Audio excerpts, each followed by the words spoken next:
if I like him. And right away it became Mike Daniels. It just made it easier for me to move off of guys because I liked Mike Daniels. You know, I thought he was overpaid, I liked him too. but I liked him. I liked his energy. I liked. You know, he was an effort player. He was a good player. But it was easier for me as the fan part of me to realize and call that he was going to get cut because I was now more invested in a young player that I wanted and we drafted and I was excited about. So I guess that would be maybe my advice for some of the people that maybe are into the draft or whatever, is to maybe get into it a little more so that you can get more excited about the young guys coming in so that it's easier to let go of the guys that are on their way out whether you like it or not. That's my advice, I guess. Most definitely. I would definitely agree with that.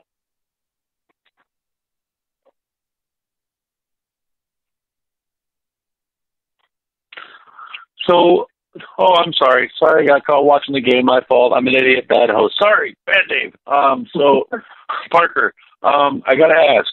So, a lot of this, are you on the bandwagon? I don't mean this in a bad way, but are you on the bandwagon of Rashawn Gary isn't doing anything in preseason, or do you actually see something that Jay and I see? I want to hear it from you and see what you think. Initially, like I said before, when we drafted him, it was kind of a big head scratcher for me.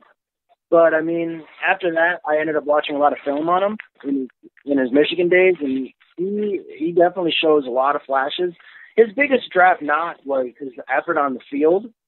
But the funny part about that is about probably maybe 5 weeks into training camp, LaFleur was talking about Gary, and he said that he loves his effort.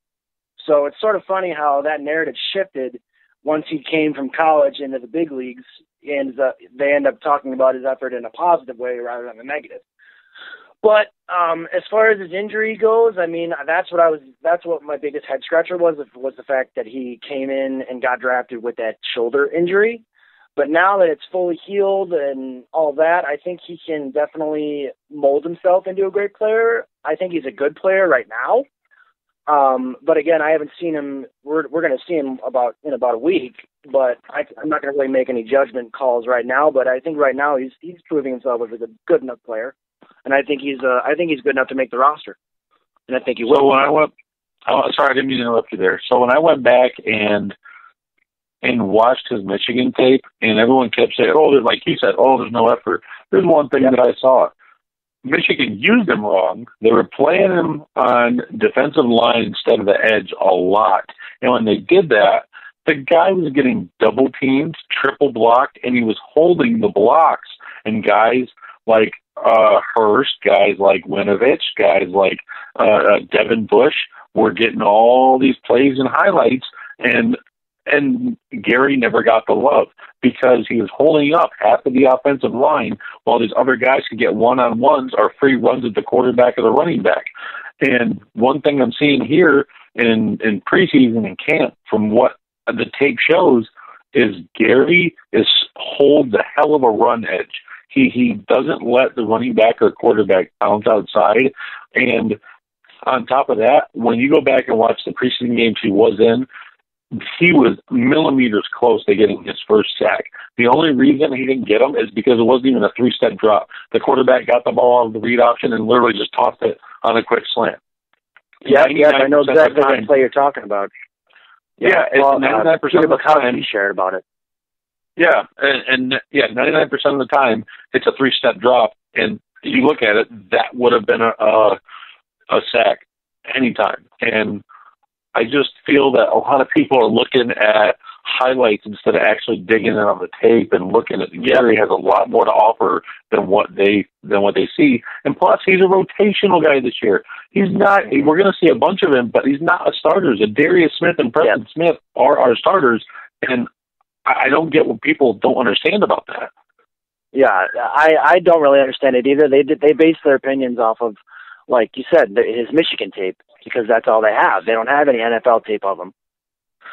So until he actually gets out on the field, that I don't think their opinions are going to change. But I think they will once they see his effort out on the field in the real game. But until that happens, you're just going to have those. You're going to have those types of fans that are just stuck in their ways, you know.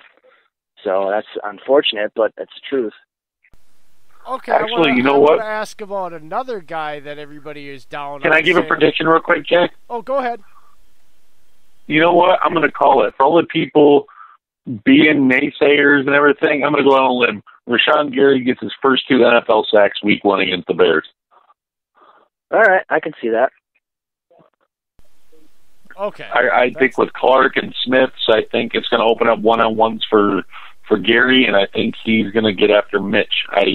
He's fast enough to do it. The guy runs a 4.5 at 6'4", 270, and Mitch runs a 4.55. I think Gary gets after him. Well, he has to. I'd say he gets after him too. He has to get after him to uphold my bold prediction from that draft special. So. I know. We know your bold prediction. Parker, if you didn't already know, I chose Rashawn Gary as leading the team defense this year with 12 to 15 sacks and being a top 3, if not the defensive player of the year. This will be the first time in Rashawn Gary's football career that he is not considered a premier player, still has the talent, and will be getting all one-on-ones. They are never going to double-team Rashawn Gary when he's on the field at any point this season because of who else is on the field with him. And that is going to equal large sack numbers because, honestly, he ran faster than 4 of our wide receivers on our roster and 2 of our running backs. Wrap your head around that, people. Don't tell me. This kid is an athletic freak. He said, "Don't tell me." and if he didn't have work ethic and didn't care about football, those weren't fake crocodile tears on draft night. That was genuine. That was emotion straight from the heart. Right. Effortless people don't react like that. I'm sorry. I'm just making character judgment here. The fact that with the 10% body fat is huge. I mean, he basically spent all summer to get his body trimmed with just muscle. And the workout videos motivated me enough where I started working out and eating better because of watching him and the effort he's putting in.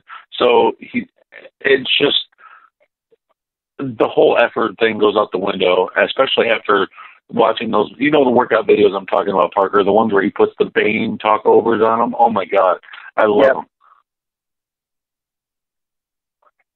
Yep, I know what you're talking about with those. Yeah.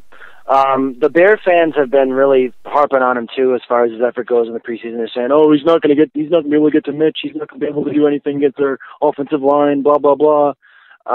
You haven't seen him in a game yet, so how can you say that?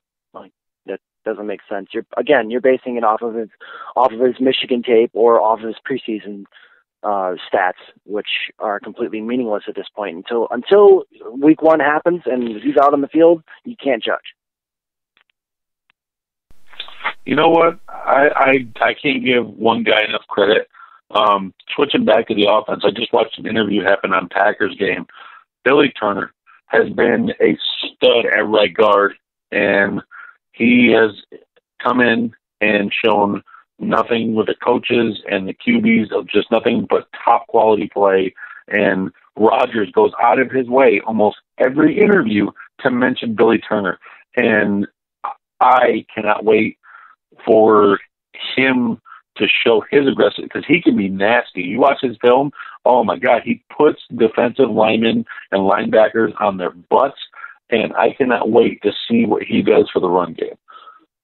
Yep, I would agree with that. I think his biggest asset is his run blocking ability, and I think that's going to bode well for the Green Bay as an offense, especially with the use of Aaron Jones and the fullback Danny Vitale. I think that's going to end up opening up a lot of holes. So, well, since you brought up running backs, I wanna ask your opinion on Dexter Williams. Because another one of my bold predictions is, and I laugh because of all the nitpicks about him are all about pass protection and catching out of the backfield.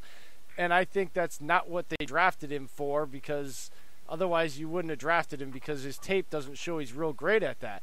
They drafted this kid because you watch his tape. He is a one-cut, foot in the ground, home run hitter, stretch zone scheme star running back. And I just don't understand why people don't see it. How many times has Trey Carson or any of the other running backs gotten kicked out of practice on their first play that they messed up?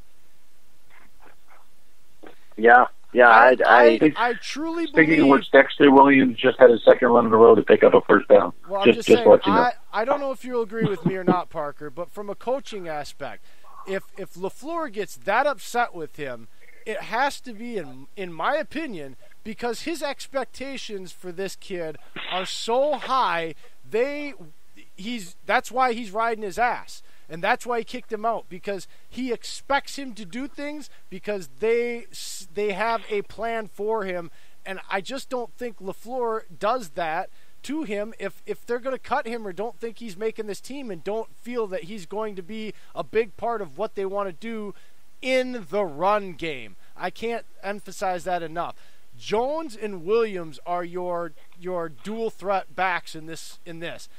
He is just a zone stretch nightmare. That's it. Yeah, I would definitely agree with that. Like you said, Jones and Jamal Williams, are your definite dual threat guys. And even Vitale getting reps at running back, you better watch out for that, because that dude can run the rock. I mean, I saw him run the ball a few times in preseason. He can definitely run it. So I think you're going to see a lot of different looks with them in the backfield, maybe even three of them at once in the backfield. So as far as Dexter Williams goes, Parker, like you said, thank you. I've said that 1,000 times. Thank you. You're welcome. I'm glad I echo your sentiments. But as I was saying before about Dexter Williams, you said it best. He wasn't drafted to be catch the ball out of the backfield type of running back, as he catches the ball out of the backfield just now. But he is mainly meant to run the ball and run it like foot in the ground, straightforward, cut and run. So I think he's the best at that. But again, if he ends up working on his pass protection and passing game, I think you could see him also be a dual threat. And that's going to be a pick your poison type of thing with three dual threat running backs in the backfield. So we'll see what happens. But also, it's weird seeing Wilkins in number 18. I'm just going to say that right now. It brings back memories of another guy who used to wear number 18. But you know what? Wilkins looks like a solid practice squad guy. The guy has shown a lot of flashes in camp and games. I mean, like that right there, like Kaiser always has trouble of running the read option and doing the screens. I mean, Wilkins, I mean, this guy is his first time in the offense, and he's rolling with it. So, I mean, I would love Wilkins to come back on practice squad. I would love that too, actually, because he's not a good. I mean, he's not a great player, but I think under the right coaching system, I think he can be molded into one. And I think, like you said, I think he'd be best on the practice squad for Green Bay. I just do. What do you do with Deshaun Kaiser, Parker? Because to me, go ahead. Go ahead. No, you go ahead. You go ahead. Okay. But to me, I think we've had this. It was sort of an experiment when he first was on the scene for Green Bay as far as the backup role. But now I think the experiment is sort of getting tired. I mean, we've kind of already seen what he's done in both regular and preseason games, and he hasn't been all that good. In all honesty, he really has been average at best.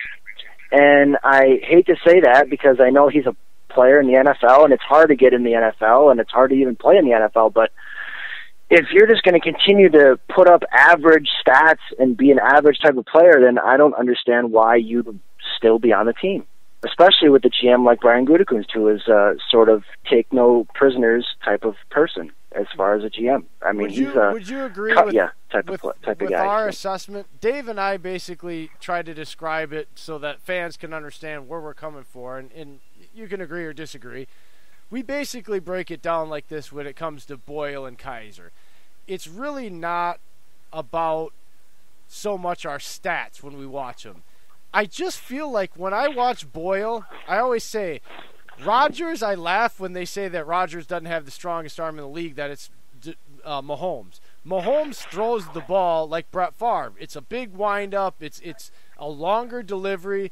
And Rodgers doesn't get enough credit because he flicks the wrist. It looks so easy when Rodgers does it. He doesn't get credit. His ball is so tight. I'm going to tell you this. There hasn't